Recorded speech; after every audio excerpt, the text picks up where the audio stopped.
Hi mga ka-healthy!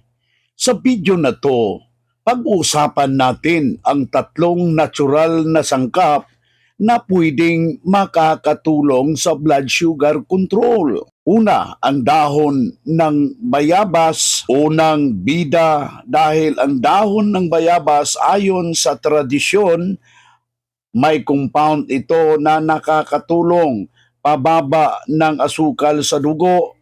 Pwede itong gawing tea, banlawan muna at pakuluan ng 5 hanggang 10 minuto at inumin ng mainit o malamig.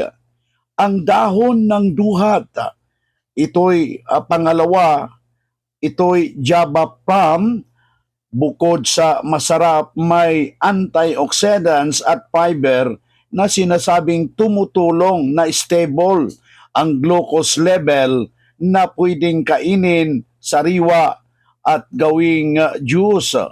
Panghuli, malunggay na may nutrients at flavonoids na tumutulong sa glucose sa metabolismo. Pwede itong gawing tea, ihalo sa ulam. Tandaan, mga ka-followers, pamalit sa gamot sa doktor, kumonsulta muna sa health professional bago subukan, lalo na kung may diabetes ka. Paki-like, paki-subscribe, and see you next video.